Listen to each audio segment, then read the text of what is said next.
Talk about that forecast from Marquise. We've had really a mixed bag today. We've had rain, hail, gusty winds, a little bit of everything. Yeah, it's all on the table for today and into the evening, too. We're monitoring impact weather here in Central Florida, but I do believe the rain and the winds have been the primary threat. Some of us have seen gusts up to 60 miles per hour. South Melbourne, 60 on the dot there.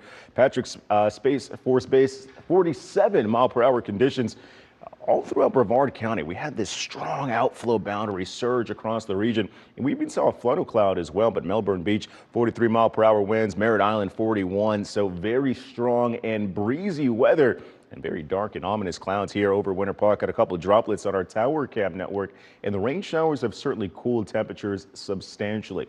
In the areas that we've had the heavy downpours, well, we're back in the 70s in Orlando, Kissimmee 77 there. You match that in Melbourne and Palm Bay with ongoing lighter showers in Brevard County, but we had some strong storms roll through the land about 2 hours ago.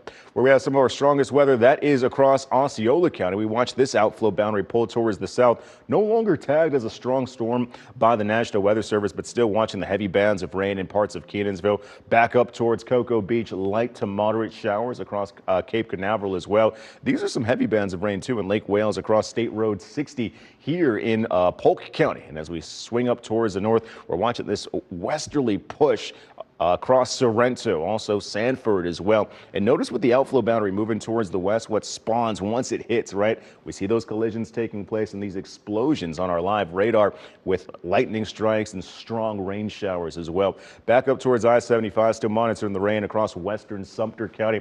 This is where we have some stronger showers in Rutland right now. What it's left behind is about 1.5 to 2+ inches of rain, and that's just within the last 6 hours. Some of our heaviest rainfall totals also were in Brevard County. Merritt Island, 2.78 inches. Titusville, still above 2, just like Canaveral Groves. Also, Port St. John, 2.06. Rockledge, still ongoing showers in that vicinity. 1.57 inches is what you've seen.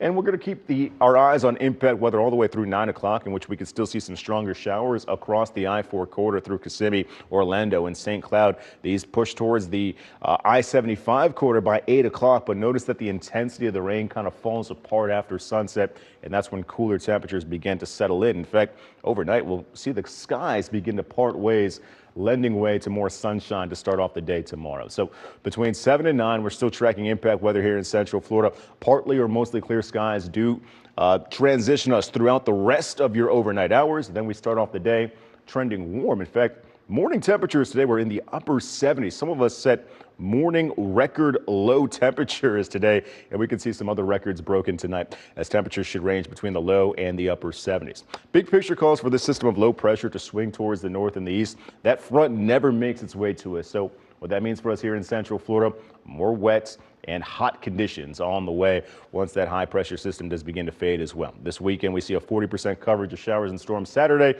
warmer temperatures on Sunday, so those storms could pack an extra punch as we wrap up your weekend with a high of 96 on Sunday. And we'll carry some warmer weather into the start of the work week. Slowly over time, though, temperatures taper back to the lower 90s Tuesday and Wednesday.